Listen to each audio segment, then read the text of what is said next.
Business Takeout presents The Cocktale Hour with L.A. Wade.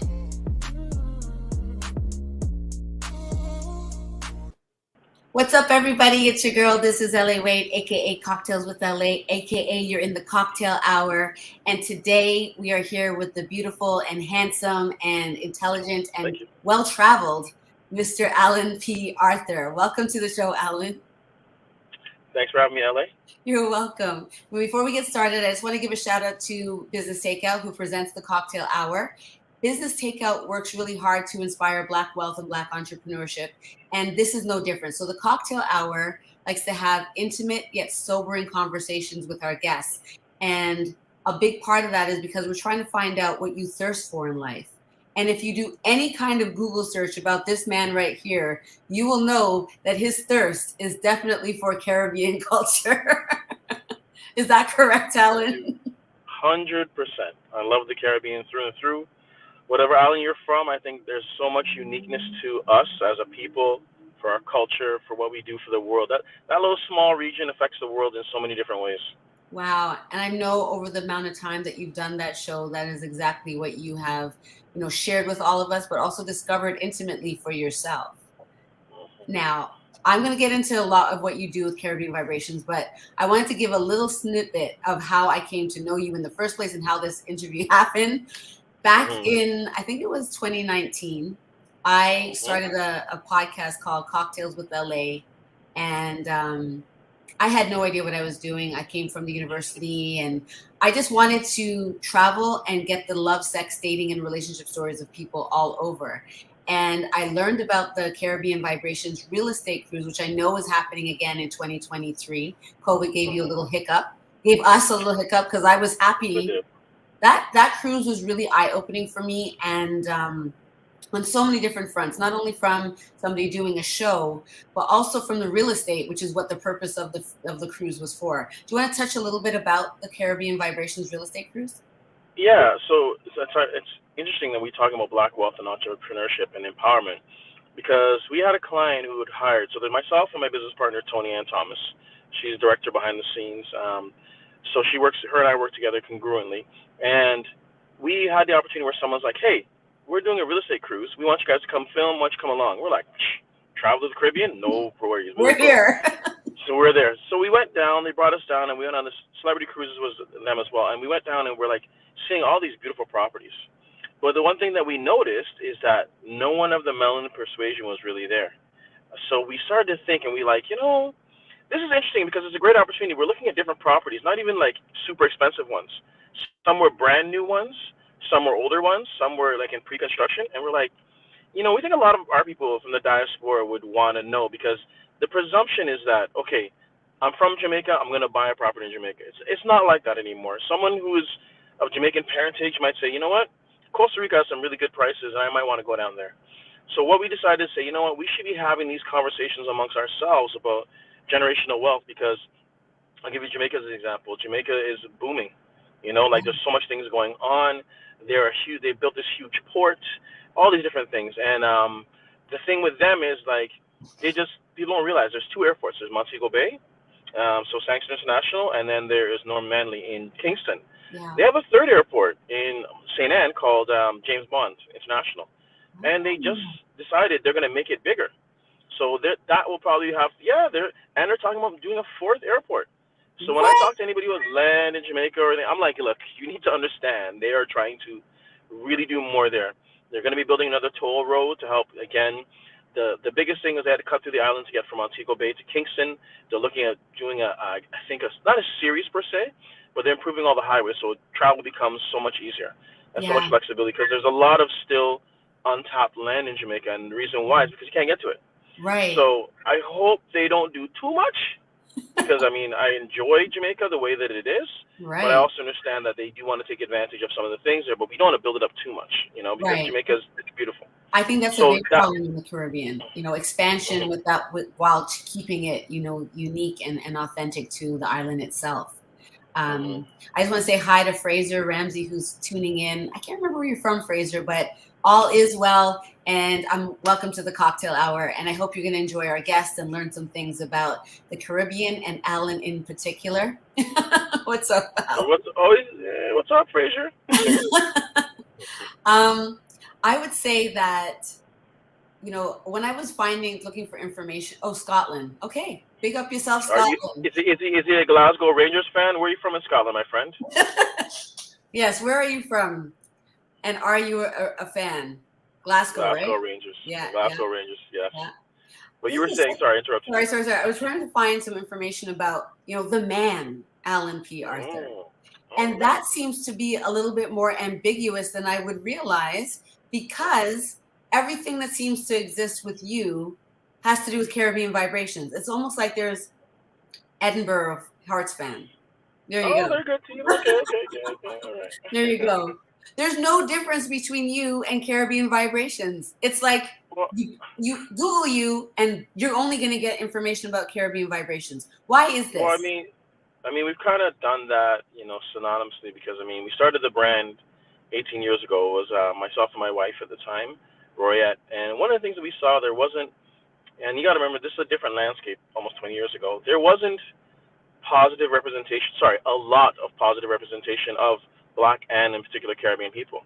Mm-hmm. When something would go wrong, in crime, and we'd scurry, and hopefully you don't see a Black person on TV, or you would hear that they're Jamaican, and we were just like, that's just false news. Like, I don't want to use that misnomer, but it just, for us, we knew a lot of people who are hardworking. Our parents who came up as immigrants, they're working hard. All our friends who are at university and college or have jobs. So it's like, we're like, no, that's not the truth. So we came up with the idea. So Roy had a background in broadcasting. Mine was in marketing. And we came with the idea for the show, and we pitched it to a bunch of networks and got rejected. And funny enough, one of my friends who worked at Rogers said, hey, do you know they're starting a new multicultural station? We're like, what? So we ended up reaching out to Omni, and we had some conversation with them, and they were like, yeah, we're looking for definitely some type of program like this. So kudos to Omni, because 20 years ago they were about this programming, about cutting edge, really. Yeah, they were ahead of the time, with saying that, hey, we want some multicultural programming. Right. So there was us, and we've been on since then. So that was 2013. So now we're heading into season 19. But it's always been, like myself, my background is, I was born in England, raised in Barbados for a couple of years before I came here. And I was lucky enough, my mother would send me home every summer to Barbados. So I'd be there for crop over, or canoement, as they say. And I would have a really good time. But then as I got older, I started to be more in tune with my hip-hop culture. And I still go to Caravana, but I was more into the hip-hop. And funny enough, I went to university of Windsor. I started meeting all my West Indian friends, because we did Carissa and all these Black Student Association, all these amazing things. And it got me more in tune with my Caribbean culture again. And, when I actually met my wife, I met my wife at a soca fete, of all things, of course. So she was treated to the bone. And it just, again, when we decided also, so there's two reasons we started the show. One, to show positive representation. And then also, two, we felt that as Black people, we travel. And up until that point, they never really talked to us about travelers. They talked about us going home, sending barrels home. But we just knew a lot of people who, they had finished university or college, or they just had a good job, and they would be like, I'm going to Vegas. Or so back then people would say, you know what, it's crazy, I think I'm going to go to Europe. And it's so normalized now, but for our people, that was like, I'll just go to Jamaica, or I'll just go somewhere. Yeah. But they were like, no, I travel. And we wanted to say to the tourism boards, look, this audience, this affluent Black audience, they'll travel. They don't need to come home. Some of them will think about it, hey, I don't want to go home because I got to bring food home. I'll go somewhere else. I want to go somewhere where my family, I'm not with my family. Exactly. So we really started to say to them, look, we're going to travel, and we want to show the different sides of the Caribbean, because everybody knows the sun, sand, sea. So we really started to make a focus on the food, on the culture, on different people living there. Like, for example, for the longest time, I don't know if they're still doing it, I think it's every Monday or Tuesday in Turks and Caicos, they have a hockey game, because there's a bunch of Canadians down there. Yeah, they have a hockey game. Has a hockey game? Hockey game, right? What? Like, even Barbados for a while had a rink. Like, there's some crazy stuff, right? So it's like, when we tell people these things, they're like, no, it's not just sun, sand, sea. Great food, great culture, so many different things to do down there. So again, yeah, you can do a lot of things on one island, but there's other islands who do different things. So, for example, if you're very much a person, there's not much. If you're, I know you like your wine, LA. Am I correct? You're a wine I've person. just come to learn to like wine, really. Okay, I'm a wine novice, but there's a beautiful place in Bahamas which has all these amazing wines. I'm more of a rum guy, so I do Is a lot of that the going to rum. be a stop? Well, we'll think about it. We'll think about Well, it in if the next it's one. not, those who are coming with cocktails with LA, we can make it a stop. There you go. There you go. Yes. One of the things we did as well too was when we were in where was it, Aruba? No, Bonaire. We went to this place it's called Caduce, Okay. and it's liquor made from cactus. Oh wow. Oh yeah, that's kind of like how tequila is made. Yeah, well, yeah, from the agave. But so I mean, there's so many different things depending on what you want to do. If you just want, so we just started to realize there's more and more things out there from a cultural standpoint because you know about the Emancipation Day, they talk about bust of the slave in Barbados. So there's just so much different things going on in the Caribbean, and we felt that as people from the diaspora with a Canadian context, we can show what's going on up here because a lot of times too we do cover a lot of things here, and again, why you find that there's not much about me per se is just because Roy was in the front, and then unfortunately she passed on, and then I kind of took over. But we've always felt the show, for me, it's about who's ever just in front of the camera. So it could be you one time hosting for us, because we just bring in all these different people who could help us to tell the best stories from the Caribbean and the diaspora. So okay, yeah. Wow. Okay, so you touched on a couple of things that. First of all, I just want to give, I know you hear this every single time you talk about Caribbean Vibrations. They can't talk about it without Royette. And that usually follows with, she was amazing. She was. Because she was. And the funny things too, on Saturday it'll be 10 years that we lost her. Oh, wow. I know. Wow. I know, 10 years. But I know that you have new love. And that in and of itself is a blessing. But Royette really did kind of carve the way for this show and for what you. I'm like, this man doesn't have to really work. He travels and and he has. But yeah, she did an amazing job. She can never be replaced. You know what I mean? And that's why we try to bring in different people to do different things. Yes. And I put my own spin on stuff. But it's fun because again, at the end of the day, we're about anything that, and this is another thing that we really Tony and I try to focus on is positive things coming out of our community. We can do a lot of gossip stuff and this is going on, but we're like, there's enough of that. What about people doing stuff? What about the business leaders, the people we were lucky enough, we've gone to a lot of awards show, and we went to UE Alumni Awards, and I met Shirley Thompson, who is a composer, pianist, violinist from the UK, who's done, she did the London Olympics, composed for them, she's performed for the Queen, amazing woman, originally from Jamaica. So we have so many talented people in our community. Yeah. So I mean, when we sit there and we look at it holistically, it's an honor, to meet so many people like yourself, very talented, and they're from our community and they love our culture. Yes. So that's another thing too. It's not just okay, my parents are Jamaican, I forgot about everything that's Jamaican or Trini or St. Lucian. They're like, no, I'm a product of that, and they're very proud of it, and we love that. Yes, and I love how the show really. There's an integration that seems to be a part of the show that is very seamless in the way that it celebrates the Caribbean, not just big up Jamaica or not just, Trinidad. And it's very much like when you're giving the love to the island, you're giving the love to the island, but it doesn't feel disconnected from your experience if you don't even belong to that island. It really is educational in that manner and breaks down walls instead of keeping a distance from one another culturally. And there's so many things to learn about the cooking. The cooking is such a big part of this show.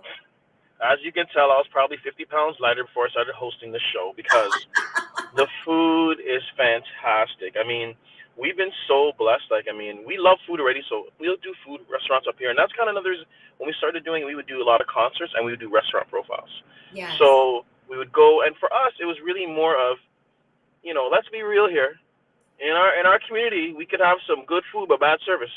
So for us, it was really about celebrating the restaurants who did it right, because we felt that first of all, our food is all made to order, and we should look. I don't like paying $30 for oxtail, but that's the price because A, the price has gone up, and B, people gotta pressure cook it. They gotta do all these things. So it's not don't compare it to McDonald's, and you're paying $20 at McDonald's. People can't compare these things because McDonald's just frozen everything, and they bring it there. This is When fresh these guys make food. their oxtail and all this stuff, they do a lot of hard work. Yeah. So for us as Caribbean people, yeah, I don't like paying some of these prices, but I also understand the value of it. And our food now is taking more of an international flair. There's a lot more people doing more fusion. Yes. I can recommend so many different islands for so much good food. I mean, you were on the cruise with us. We got to eat so much good food. We go to so many different places. We're going to be doing a food tour next year. We're going to be going to St. Martin to bring people the food tour and stuff like that. So food is amazing. I mean, and the best thing is too, we love the fact that people, they'll always come up to me and they'll recommend restaurants, and that's how we found out a lot of restaurants in the beginning.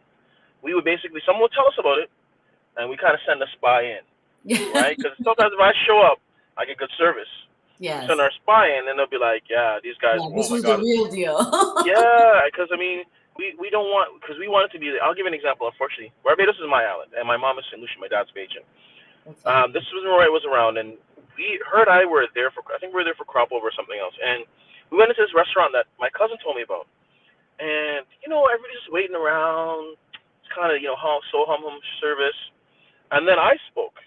All of a sudden, these people are like doing all this extra stuff, and it bothered me because I'm Bajan too, so I don't have my accent or anything. But I remember saying I called the manager on after, and I was like, and I told him, I said, we're from a TV show in Canada. I said, I wanted to do a feature on here, but I don't feel comfortable anymore because, truthfully, we're a business for you. I understand during high season, but these people are here all the time, and I think you really need to realize that you need to take care of them as much as you take care of me. Take care of them the same way. And it kind of rubbed me the wrong way. So sometimes when we go to these places and we're dealing with the tourism industry, I always say to them, remind you the local is so important. The local people are so important. We fly in, we spend some money, but they're there all the time. And they can be a great value and resource. And they got to sometimes don't forget that, So it's true. So in a way, the show is also like an advocate for the people on the island as well. Mm-hmm. Well, I think I've seen episodes where you've gone into somebody's kitchen. Like you've also been very local, like beyond the restaurants. You went in to see the people and how they do what they do. Yeah, it is a very unique show. And we appreciate that because, when we do that kind of stuff, it's really because we've heard about somebody. Like, I'll give you an example. When we were in St. Martin one time, there was a gentleman who used to be like an executive chef at a hotel. And when they had their first hurricane, it's got to be about 25 years ago, he was out of a job. So he just started to barbecue under a tree, and he was called Johnny's Under the Tree. And he has the best food on the island. Like, so we just go to Johnny under the tree, and and there's so many stories of just regular home chefs who can cook anything. They might not have the traditional training, but they just have this. What is it called? The sweet hand. They have the sweet hands. Yeah. And they usually learn it from their grandmothers. And that's a big part of things too. You're 100% right. Even with all these amazing male chefs, where they learn it from? The grandma. Yes. And the grandma has to get the homage, and the mom has to get homage for giving them that love and giving them that understanding. And I don't know, mechanics would say it's a hand, but making them understand about food. Because a lot of them in the beginning, they cook and they don't tell you like what they put in. They just put dash of this and a ditch of this and. But that would be a really cool Mother's Day show, is to see chefs with their grandmothers. That would be amazing. Well, funny enough, we are working on something like that. I got to keep a hush-hush, but we are working on something like that. I love that. I love it. So you talked about when you were creating the show, and this is for the Black entrepreneurs who are kind of in the industry trying to learn their way. When you're thinking about pitching a show like this, how do you you had all of these different ideas? How do you funnel it down to make it make sense for broadcast purposes? Well, depending on the broadcaster you're going for, the one thing you have to do, and we're looking to get more broadcast partners. So one thing you always got to do is research the partner you're looking to do. You can't go and try to talk to our broadcaster and not know what they're pushing. Right. And then at the same time too, you got to look at the way that their stuff is to see kind of like, do you fit in? Is there a show similar to yours already? And then you can take one of two ways. Well, like for example, say I go to Travel Channel, they might be a Black host hosting a travel show. For them, I'm not saying Travel Channel does that. That might be like, okay, we got our Black show. Yeah. Maybe not. Or it might be another guy who's doing Caribbean stuff. So we got our Caribbean show, right? So you really have to figure out how you're going to stand out and be more unique, right? What is this? So another thing too, yeah. Put some Ha, ancestors put on it. spices till the ancestors whisper. That's enough. Yes, Exactly, Ryan, Ryan. 100%. And then, so for example, another thing some people do is they'll just do a one pager. Especially the more experienced producers who have the connections with the broadcaster, they just do a one pager. I always say for new producers, actors, people trying, I always say do a pilot or a demo. Show them that you can do it, because you can write stuff down, but if you can't show them you can do it, that's different. And it's interesting, and I'll deviate for a second. The industry right now is at a place I think is good for young black entrepreneurs, because when I started 20 years ago, broadcast would only take Betacam. And Betacam was expensive. I remember I had to pay my guys back then like anywhere from $500 to $1,000 a day because they had a Betacam. And then for post-production would cost me at least $2,000 back then, right? Wow. Because it's a rich guy's game. This industry is not for, so a lot of us have barriers to that money. So I was lucky enough I was able to navigate. One, I got to big him up real quick. This guy, Alain P, he's an amazing camera guy. We did our first show, and this is so how technology changed from when we started was everything was Betacam. Then they had this thing called a PD150, which was a Sony camera, which had a certain chip that was broadcast quality, right? Okay. So it was smaller, but still, camera's $8,000. That's a lot of money, right? It is. Especially back then as you're starting off. But we were able to rent it. So the first trip we went to Barbados and Grenada for Carnival and Crop Over. Big up And we had a scene. Yeah, of course. Job. So we had a scene in Barbados on the water, and I remember it so distinctly because we had Roy with the camera, and we didn't have a wireless mic, and we were trying to not show the camera wire, but the wire was in the water and all kind of stuff. It was hilarious. So Marlon called me, and he's like, "Yo, what are you doing?" I even know this guy from Adam, right? And he calls me, and he's like, and he's like, "Yo," and then so he left me a message, and I called him back, and I'm like, "Hey, what's up?" He's like, "Look, you're doing this. He's originally from Tobago, and he gave me some advice." And I was like, "Oh man, I'd really like to work with you." It's like, you know what? No problem. And that's another thing we've been lucky where other people who are more experienced than us has kind of, come and say, "Hey, you should try it this way," and so forth. Yes. And that helps as well too, because as entrepreneurs, I find too much times as black people, we do need mentors, because I still do need a mentor. I'm always looking for one, but also we need to be able to mentor in the right way. So if someone is trying to give us some help, we can't get offended. Sometimes we get our back up and bristled. He might have called in a certain type of way, but all I heard from him was like, "You guys need to do better, and here's how you can do better." But sometimes people be like, "Oh, I don't want you talking to me. You don't know nothing." No, there's a lot of people out there trying to help you because they want to see you win. Because it's like I'll say to my son too, when people see you trying, they're gonna help.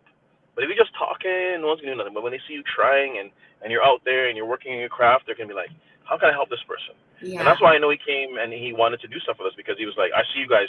I see what you're doing." So, yeah. There's a lot of gatekeepers in Toronto in particular. Oh my gosh. And you're successful at where you've gotten, but it's not like you can only help so much based on what you have available to you also.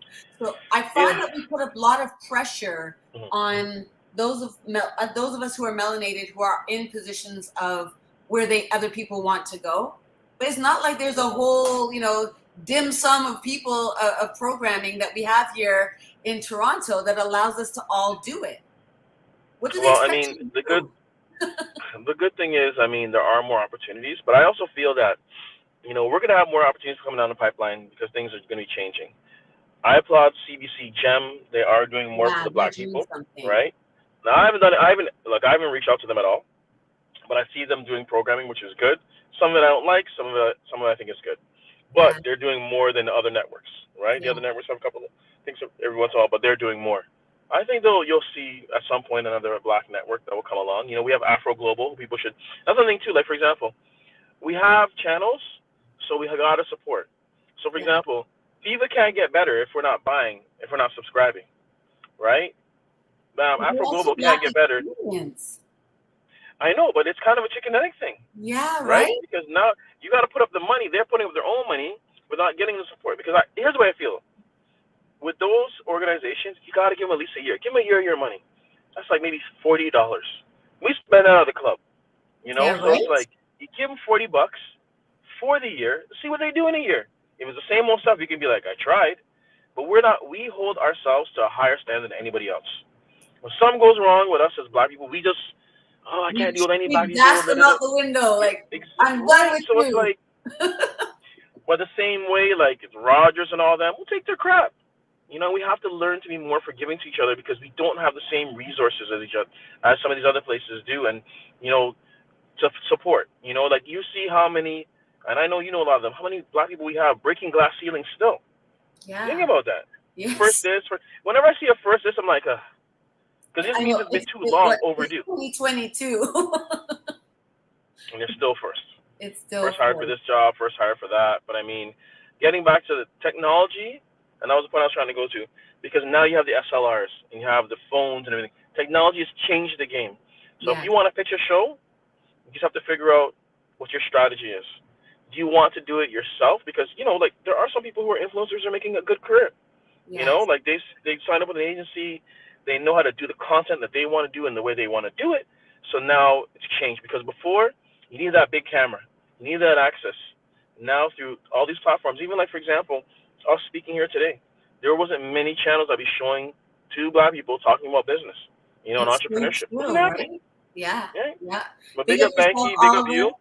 I see you, Oliver. We see you. I think Oliver's out in Ghana, but he's from Jamaica. Oh, wicked. It's such a fascinating. I love how Africa and the Caribbean are intermingling. They're like doing this new dance, and I big up your island, Barbados, Miss Mia Motley, for the way that she is really moving forward with this idea of the global African. Well, I mean, it is a smart thing to do, and the unfortunate thing for us was we were taught that we weren't connected. It's only now through the knowledge and us growing up and the internet helping out of how we were connected. Because let's be real, when we were growing up before, they're African, they're Caribbean, and they had this misinformation about each other. One of the best things we ever did was we had an opportunity to go to Seychelles. Nice. And for those who don't know, Seychelles in the Indian Ocean, it's right kind of like around Madagascar, not far from South Africa. And when we had the opportunity to go there, we were going with Ethiopian Airlines. And we said, Tony and I were like, we can't go to like land in Ethiopia and not do something in Africa. So we ended up doing a trip to Africa, to Ethiopia as part of our show. So we went to Ethiopia, and it is like every black person needs to go back to a country in Africa, whether you want to go to Ghana, whether you want to Nigeria, South Africa, Rwanda, Kenya. We have to get over what Western society tells us what Africa is like. Africa has its good and its bad, just like Toronto. Just like Toronto. Just like Jamaica. So it's like, just like Grenada. Yeah, exactly. And, and again, the wealth has been taken from Africa, but not the spirit. And there's so much people doing so many amazing things. And that's why we, like, at the end of the day, that's that. And I'll go on a little tangent. That's the honest fear. The fear of people who don't like us is that they feel that once we're in power, we're going to treat them like them. Right. We don't care about all that stuff. That's not what we're about. We just want everybody to be good. That's why we like the lime and all. We just want everybody to be good because we know there's enough. The universe provides for everyone. So don't just keep taking. So when we went to Ethiopia, oh my gosh, we went to this temple. Is it temple? In Lake Tana, and we were on a boat for like 2 hours to get to this place. Oh wow! And I'll give you, So we were there, and when we went there, we saw all the. I didn't know, like for example, in the Ethiopian Orthodox faith, they have 9 biggie drums, and they have 2 types of drums: one for the New Testament and one for the Old Testament. What? And then we went and we saw all these drawings of the Bible, but everybody was black, right? So it was really cool, right? So all this stuff was, all these different. Everybody's black, curly hair, and everything. So then now, when we were taking the boat back, we ended up driving back, and so we were in a place in the middle of an island. In the middle of a lake. So we were in the middle of a lake. So we went back now, and then we found another temple that was on a peninsula. And I didn't know what peninsula meant until I asked the guy. Peninsula is like Florida. So you have water on both sides, but it's like a little strip of land, right? So you can still drive there, but it's water on both sides. Yeah. Same thing. We were in another temple. All the drawings were on the wall, but people were lighter. So we asked him, how come the people were lighter? He goes, oh, well, maybe about 100 years ago, Portuguese missionaries came to help us restore and the they drawings. changed the people? That shit is real. Mm-hmm. Wow. And I love Yeah. that you asked that question. You know? Because we noticed it. We noticed it. We kept going to because it's funny when we went to Ethiopia, and it's unfortunately also something happening there. But when we went there, it was like you go, oh, you see the black people, and it's to the point where I don't want to be rude, but I'd see a white person, I'm like, what are they doing here? What are they up to? Because it was so foreign. Because you were just everybody, and funny enough, we went to where Haile Selassie's dad, when he was in charge, he had I forgot, Gondar in the middle. And he had a big castle, and all his kids had castles. And the reason why they were in the middle of it is because then their castles were around, no one could attack from any side. They could always see everybody coming in. Right. And that's why Circling they the had it. wagons. Circling the wagons. And funny enough, so the last day, Tony and I were like, yo, we need to go to Sheshamami. And if anybody knows about Rastafarian faith, that's where Haile Selassie said, I have an acre of land for you, so you need to come. And all these Rastas left and went to Ethiopia and Sheshamami. So Crazy. we went to Sheshamami. And it was crazy because I met a guy from Dominica, Jamaica, Trinidad, and it's like, oh my God. But wait. That reminds me that there would be a great show if you guys could talk about how all of the African islands that have dropped the visas to go to particular places if you're from Ghana's Caribbean. like that. Yeah, Ghana's like that. I was just in Nairobi, and they have that too. If I used my Grenada passport, I wouldn't have had to buy a visa. So there's a lot of that going on there. Yeah, I love, and that's what we need to do because we have this not just monetary, but a mind, intellectual property that can be, because we all think alike in a lot of ways, and there's ways for us to expand across economies and just get connections because again we're in tune with each other, right? Right. So when we went to Sheshamami, and here's a funny story. So my fiance, she's from Dominica. Yes. And a beautiful spirit. I can tell just from her smile. You can feel. Oh, she's amazing. Yeah. She puts up with all my crap. That's all I gotta say. I love her. So we went to Sheshamami, and we're talking to everybody. So the guy, we went and we met with I can't remember the Rastafarian Association there. He broke down when he came there, all this stuff. So then they're like, oh, you got to meet the medicine man. You got to meet the medicine man. So I go out now, and there's this tall, fair-skinned guy. And I started talking to him, and he's like, hey, how you doing? And we're talking. He's like, so we talked to him about the herbs and stuff that he uses and so forth. And I said, so where are you from? Dominica. What are you doing here?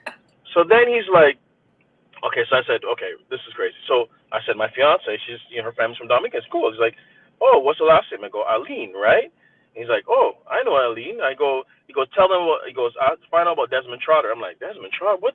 So the way the story goes was, and this is something I do want to do some research on myself. There used to be, what's it called? The Dread Act in Dominica. And what that was about almost 50 years ago, where Rastafarians were being persecuted to the point now if you felt a Rasta was doing a crime, you could harm them and not feel any repercussion. What? So the way the story, if you look it up, Dread Act, it's a real thing, right? So this Desmond Trotter story is, and this is crazy because you're gonna go on Wikipedia now. I'm gonna blow your mind, right? so Desmond Trotter now he was a Rasta, and the way the story goes is at night. Someone heard a scream, and a tourist got killed, and she said that he did it. So, and I'm just throwing you the Coles notes. So he went to trial, and funny enough, Jillian's uncle was his lawyer, right?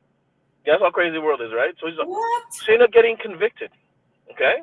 He ended up getting convicted, and he was appealing it and so forth and all this stuff, right? Yes. Consequently, at the same time this happened, Dame Eugenia Charles, if I said her name, she was the first female prime minister in the Caribbean. Yeah, she's from Dominica, right? She had an election. She beat a guy who was like in charge of her military. Okay? He decided he wanted to do a coup. Right? Got a guy. Hold on. He involved 2 Canadians. Right? What? And these Canadians were white extremists. White. I'm telling you, you gotta go look this stuff up. I don't make it up, right? Right? So what they were trying to do is they were trying to bring enough military force. Dominica's small. Try to bring enough military force to overthrow them. Yes. So they had they called this guy about getting a plane, and they're telling him what they were going to do to Dominica because they wanted it. There's like a Cuba, remember all this stuff. So Yes, grenades is they involved called in the the guy. Cuba thing. Exactly, with this all with the Morris Bishop. Okay, so now they call the guy about the plane, and the plane's like, he's like, this is fishy. He calls his DEA friends, so they set up a whole sting, all right? And I can't remember the exact thing, but yeah, it's that's what. So while all this stuff was happening with the whole trying to do the coup and stuff like that, at the same time too, there was lax on prison, and the way they explained to me, Desmond, it was lax on the prison and stuff like that too. So he was able to walk out the jail, licked some people, stayed in the bushes for a while, then jumped on a plane, shashed him out here. Oh my God, that's a crazy story. Like, that is a crazy story. Wait, before I keep talking, because you can just tell me story after story. I don't know who More Jobs is or who the people are, because when they're on LinkedIn, sometimes who you are or Facebook user. But someone's asking, how are LA and APAs? You're APA. And that's me, I'm APA. Yes, that's right. And I'm feeling great. I'm loving. I'm modeling after you, Alan, because when we went to the real estate cruise and I saw that you got to do something that you were passionate about and really just live your best life, but really inform people and educate people at the same time and learn for yourself. I'm like, I want to do the same thing, just in a different way. My focus is a little bit different because of what my journey brought me through. So it's really dope to be able to have gone on that cruise and make stops in all of the islands that we went to and do my own little thing where I got to learn a little bit about how I would do something like that. So that was really dope. And when I heard that you're doing this real estate cruise again, I'm like, bet. I am going to bring a group of people that want to follow me and come on the cruise too. If they want to do the real estate part of it, they can sign up with Caribbean Vibrations. It's great packages. It's very affordable. Considering everything that you get, I don't even have to say that. Because it's not even considering what you get. It's good value regardless. But considering everything you get, you're getting so much more for the money that you're going to invest in yourself and generationally too, if you're actually going to invest in the real estate. And I know you have a really bomb-ass real estate person with you in Lisa. Oh, yeah. Yeah, Lisa's dope. And you were on the cruise with Lisa, so you know Lisa. Yes, I know who she is. And yeah, and that's what it's all about too for us, because again, the reason we're trying to put this together is it's like, we're not making no money off this, but we're just like, we need to have these conversations. And I don't know if someone's going to come and tap me on the shoulder and we do some other business somewhere else. But for us, we just keep seeing that when we don't talk about stuff amongst ourselves as Black people, that's how we lose out, because we're so concerned of who's the first, who did this, who cares?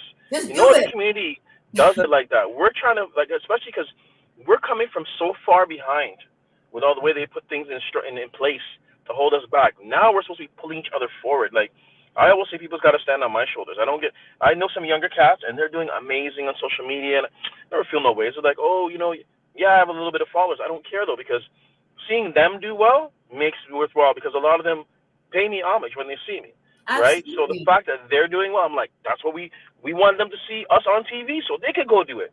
Exactly. When I see all these people, and I'm like, wow, man, look at this one over here. You look at Tracy, you look at T-Rex, Brandon, so many people in the film industry. Everybody's doing it. It's like, yeah, it's awesome, because that wasn't around 10, 15 years ago.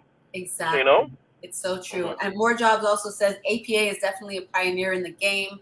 Very humble and accessible. He's a good dude. I don't know who you paid out there.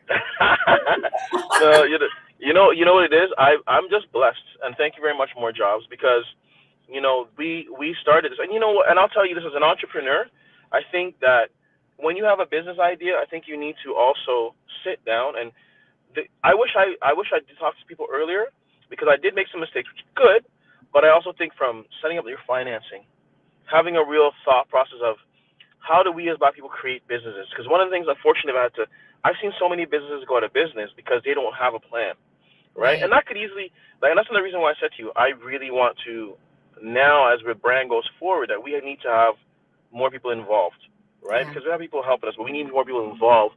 So the brand now becomes bigger than that. It's not just about me. It's about how it's going on.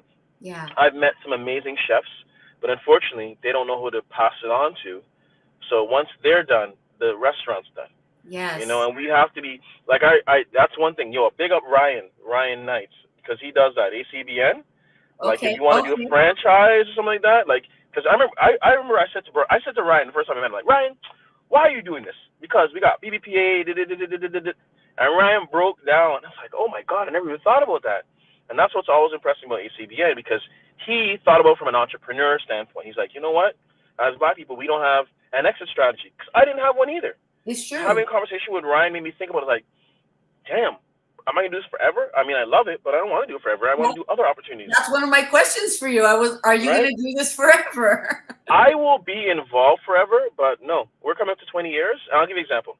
I'll always be there eating food. Yes, I'll always be there eating food. But like myself, I look at, like, when I go to, like, concerts and stuff like that, I'm like, I'm old now, man. Like, I don't know the hot music no more. I know it. But at the same time, too, I also feel that you need, for when it comes to the carnival stuff, music, you need that young energy. That young, I want to experience things, you want to do stuff. So, like me, I'm like, no, that'll be part of the strategy as we move forward, getting more people involved, because it's like, you know, that's what we need. Because you also need to, sometimes, too, people got to realize, not that I've had my time like I'm going out the pasture, but the young people that are coming along and they're doing great, and they can bring so much energy and information and show you different ways to do things and improve your business. So we can't be afraid of them. Did you see what really stood out for me is Sugarcane. Sugarcane was a big deal for me because they're a brand new band, right? And she's a young designer. She put together this whole thing, and it's almost like they're the youngest, like, you know, doing this to their interpretation of what their parents had given to them. And they did a whole choreographed thing on stage. And that's their interpretation of it. I'm not saying everybody has to follow that, but it was great to see that was their attempt to participate in something that's really been our parents doing it. Well, and you know what? Here's a funny thing. We have a gentleman. So, funny enough, I'm going to plug, because Tony will cuss me. But this Saturday, 6 o'clock on Omni is our Caravan episode, right? Sorry, Toronto Carnival. Toronto Caribbean Carnival. I got to remember that. That's our episode. So we'll show you stuff from King and Queen, Pan, Kitty's Carnival. Even though you see it online, we do it our own way. And the parade, again, we were lucky enough. Anthony Barreau, big you up. He got us some footage because I wasn't on stage. And I saw Sugarcane performance. Big up to Candace and Dwayne. I called Dwayne as I'm watching the footage. I'm like, yo, I really like what you guys are doing. I like the way they presented. I love the costumes. And I asked him. I called him right away because I was like, Dwayne, like, you and Candace did good. You know, and I know how hard they work, a husband and wife team, you know, and it's like, and I sometimes, I wasn't happy with everything about Toronto Carnival, but I was happy that they were trying to get the smaller bands across. Because you have Sugarcane, who, and when I say small, it's relative, it's just the numbers thing, right? Yeah. But you have Sugarcane, you had Freedom Mass, which is a Jamaican band trying to do their thing. I saw that. You have Fantasia, another couple, Will and Lisa Morton. They are amazing, talented people. I used to work with them when I had Matt. Me and Ray brought a section before, so I know how much work and aggravation and stress it is.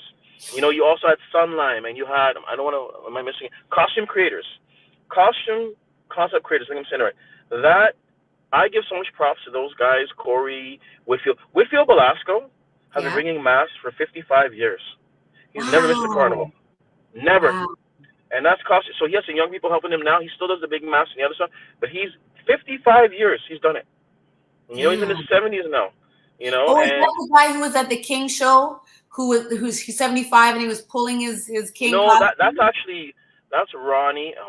That's Ronnie Devines, right? And Ronnie Devines has been around as a king for he's been playing masks for 50 years.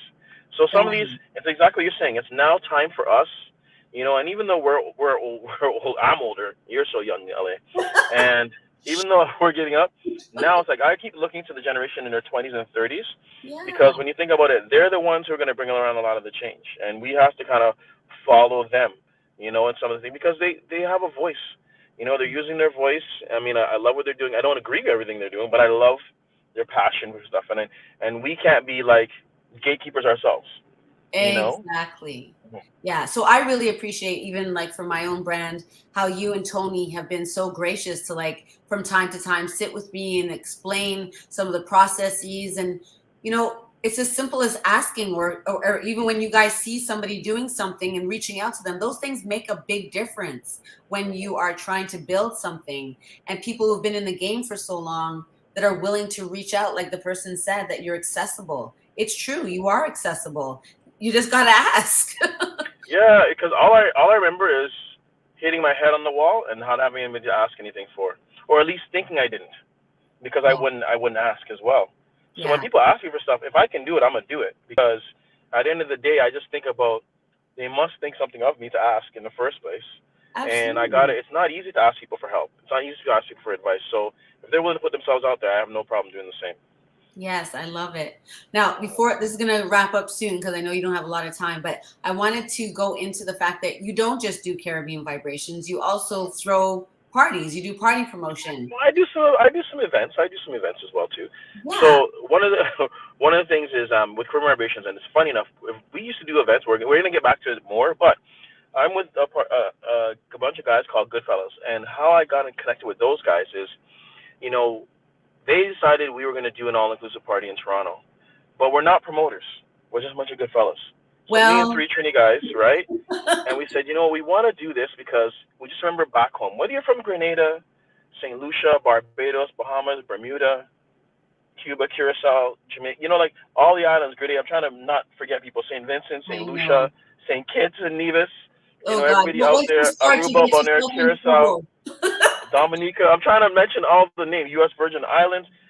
When we go home, wherever your home is, they have those beautiful parties outdoors with the summer, the sun, and and so we said, we want to bring that to Toronto, and we came with the concept of Crave.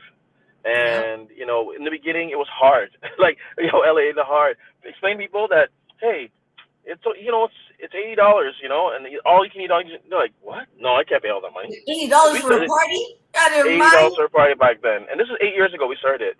So the good thing is we really focused on the experience, and we said, you know what? If people are going to spend their hard-earned money with us, we got to give them a good experience. Yeah. So we started with the cups, and people really liked the cups and the food, and so up until this year. When I gotta say, I was very proud of the team because we ended up having an Ontario place this year. We had a I was great. there. It's hard.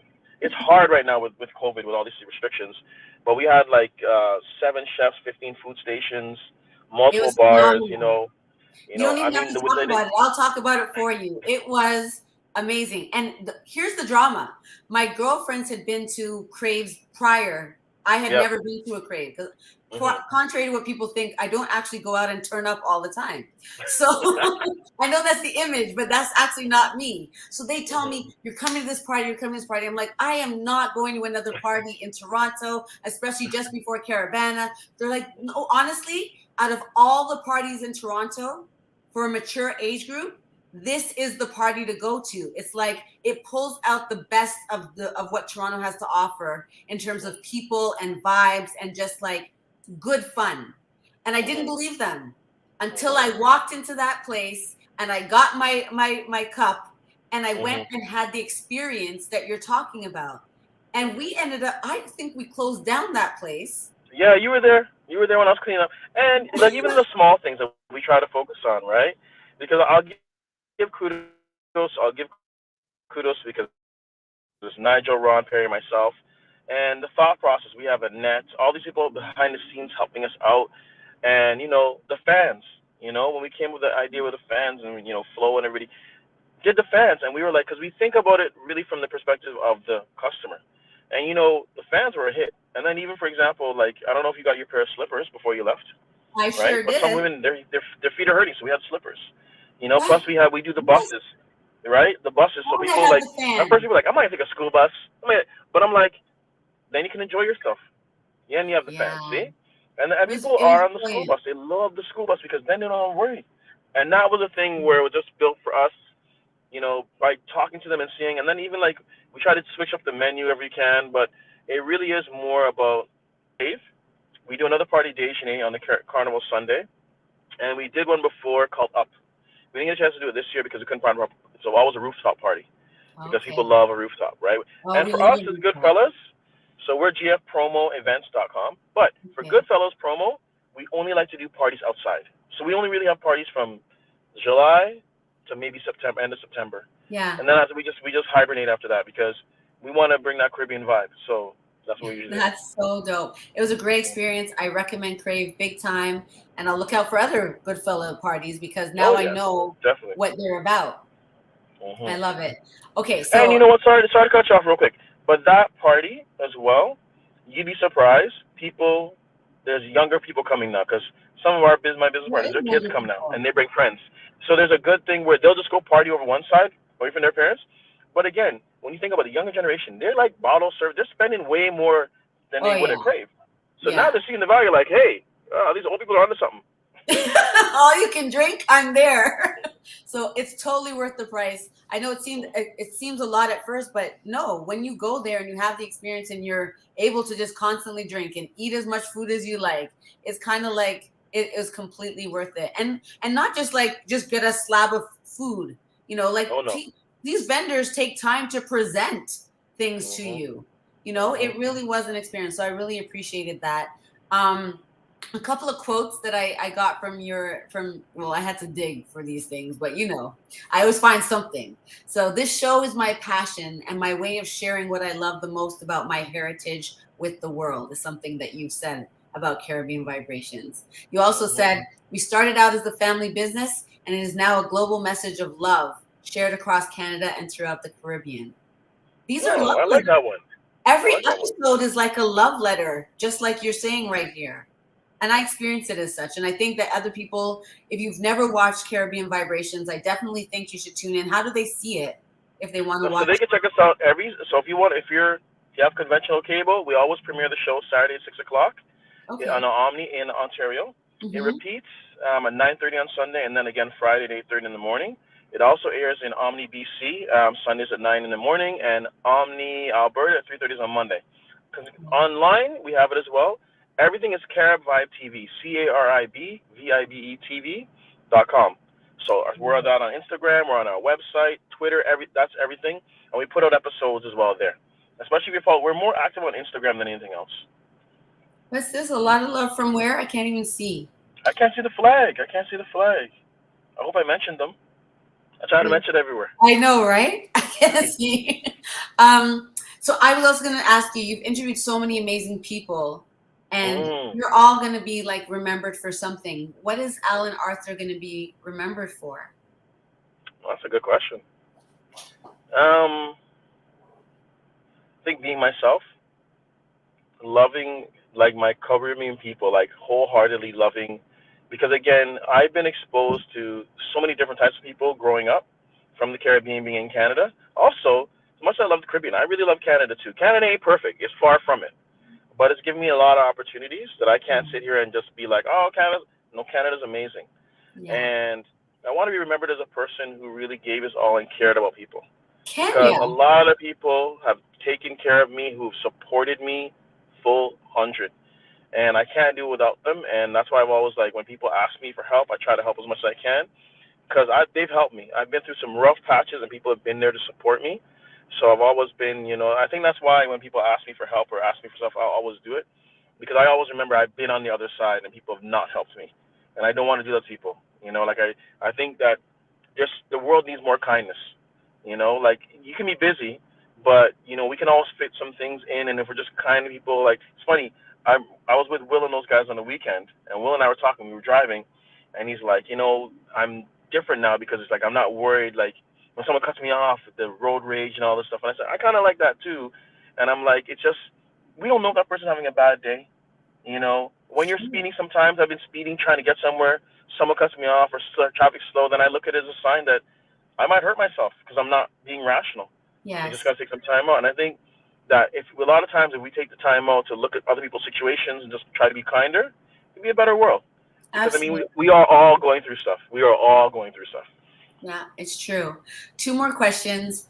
You sat on a panel, I can't remember when, but it was for Black excellence in the media. And yes, for my alma mater, University of Windsor. That's right. And you were with, Allison Duke and some other people. I can't remember. But the point of my question is, what does it mean? Like, what does it mean? What does Black excellence in the media look like? It can take many different forms.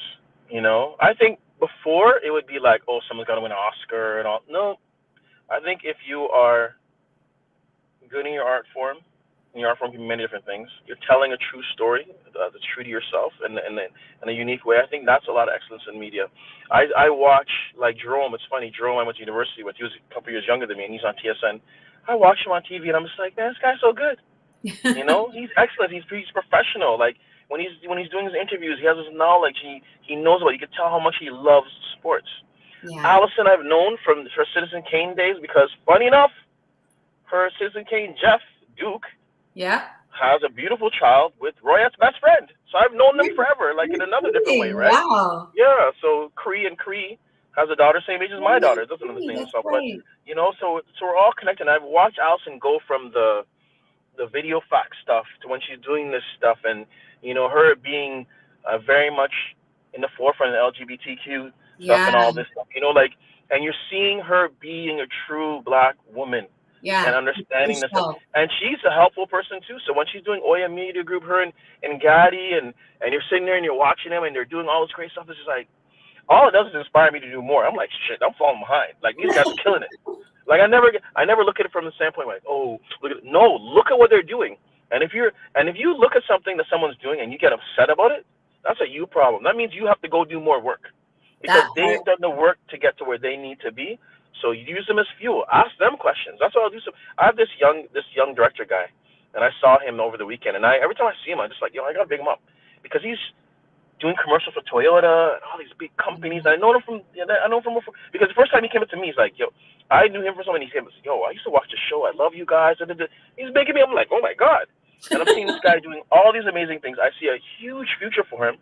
So it's just like, it makes me smile, and I think that Black excellence is so many different forms, and I think that we have so many people doing so amazing things, but it's not the conventional excellence, right? It's not you have to win an award to be deemed excellence, because unfortunately some of those things are very subjective and not objective. It is a connected thing of who you know, because we know talented people out there who never get to shine, So I think Black excellence in media is just really those people who really love it, who are doing positive things. I have friends in the States who are Black journalists and really care about the Caribbean and really care about Black people, so they're not doing things just so they can look good. It's also about wanting the community to thrive as well too, and giving back. Yes, I love it. Our friends, a lot of love from Kenya. It was the Kenyan Oh, friend. wicked. Yes, big up yourself, Baraka. All right. Yes. I am trying to, hold on, I was trying to come to Kenya. Here's the plan. We were supposed to come to Kenya for the Delicious Festival, and then COVID happened. Because I have to visit Kenya, just like you just came from there, because again, Nairobi, I was supposed to, Mombasa had a carnival that we wanted to check out, and we're just like, it blows our mind that, again, Western society is still not realizing the beauty and intelligence and the richness and the power of Africa. And that's okay. Let them sleep on it. We don't need to have them go back and we got to go back and work with those people there and just do the best we can. Yeah, just create our own. We have it all. Everything we need, we have. So we 100%. So my last question for you, Mr. Arthur, is what do you still thirst for in life? What keeps you, and when I say thirsty, think about when you're thirsty, where you would almost drink anything. What is that in your life? I think it goes back to the people who supported me and the things I've been able to do. Going to, I don't want to say another level, but just fulfilling my potential. Because one thing I was lucky, like, for example, as I said to you, like, before I went to university, I dropped out of high school, right? And because my father had passed, and I was dealing with all these things, and I didn't know how to deal with vocalizing, young Black men. We don't want to talk about those things. We don't talk very much. And, my mom kicked me out of my house, kicked me out when I was 18. No, I deserved it. I tell her all the time, too, because, you think you're a big man, you need to go. And, getting involved with the wrong crowd and doing the wrong stuff and just sitting there one day in a dead-end job, I went back to my former principal who suspended me a couple of times. Because he was one of those guys who always said, you don't understand how much he goes, the amount of potential I see in you. He's like, you could be prime minister if you really wanted to be. He goes, I just see so many great things for you. And I went and I decided, okay, I'm going to go back to finish my high school. Like, I finished my high school, but I went and did my OACs. Couldn't get into university because of whatever. So I went to college, right? And funny enough, my girlfriend at the time went to Windsor. So I followed her down there, right? And I went to St. Clair College, and I was supposed to do 2 years of a general arts program before the university. But I busted my ass, got on the dean's list, was there for a semester, and was able to get into university because I got all these recommendation letters. So I always think about that, fulfilling my potential. A lot of people see a lot of great things in me, so that's what keeps me going, because I know that I'm lucky enough that we're doing stuff, but I also feel like our brand can do so much more and inspire so much people. When I talk to people, they love the way that we that we show Black people, the way that we show the Caribbean. When we do business profiles, when we talk about people's history, it's like we're not trying to sensationalize things they're going through. We're trying to really show who they are, what Yeah. they've been through, how they inspire, and what they can do. Yeah. So yeah, fulfilling my potential. I would say that's what I love that. I align with that completely. I had a guest once that told me that they need to die empty, and I feel like I get that. I get the idea of dying empty. You've done all that you can do within what you're capable of, and I like that idea. Just before we leave, I just want you to touch again on there's some information sessions coming up for the real estate cruise. Okay, so we're going to be actually doing a virtual session because we thought somebody smart LA lady said we should just do virtual, so we're going to do it Wednesday, August 24th at 7 o'clock. So LA will probably be involved as well. I will be in that one. So yeah. check out our Carib Vibe TV, the website. Please, again, so I'll give you a brief synopsis. We are going to travel from Fort Lauderdale, January 15th to 22nd, 2023. Fort Lauderdale with stops in Bahamas, Jamaica, Grand Cayman, and Cozumel. When we stop there, basically, we get off the boat, we go and check 2 places, and then we have lunch. Because what we want to do is we want to show you the different types of properties that are available or investment opportunities available on those islands. And then the lunch is really for you to meet more people from that island, whether it's the bank or whether it's the investment organization or whether it's the real estate agent. And then the rest of the afternoon is yours. Now, if you're chilling with LA, probably might not see you except for the boat, and then we'll hang out on the boat. Yeah, we'll definitely hang out on the boat. It's going to be a vibe. You know, real estate is something that I believe in too. So it's not like it's not going to be so absent from it being part of what we want to do. It could be that is what we do. Can I plug one more thing real quick? Yes, of course. If you get a chance to watch the show this Saturday, and if you get a chance, go to our website, join our mailing list. We are giving away a 5-night stay at Tobago, the Grafton Villas in Tobago. So Grafton Beach Resort in Tobago. So you just join our mailing list, and once you're on our mailing list, you're entered into the draw that we're going to be having August 23rd. You know what? Not enough people take these chances. Sign up because you just never know. It's a free hotel stay. That's usually the biggest cost is your hotel stay. Exactly. Yes. Just go and sign up. I endorse that message. How do we reach you, Alain? Carib Vibe TV. CaribVibe TV.com. All social media, the same thing. Carib Vibe. Thank you. Put it up. Carib Vibe TV. That's what you reach us on for everything. And again, don't forget the cruise is January 15th to 22nd, 2023. We're on every Saturday at 6 p.m. on Omni TV, and we're on all our social media platforms. I love it. Thank you so much for being in the Cocktale Hour with myself. You've inspired Black wealth and Black entrepreneurship today through this intimate and sobering conversation. And if you'd like to sponsor or advertise with our show, hit up Banky from Business Takeout, because that is what this is all about. Thank you, Alain. You inspired us today. Die empty, everybody. If you enjoy our programming and want to help support Black entrepreneurship, please donate today. www.businesstakeout.com/donate.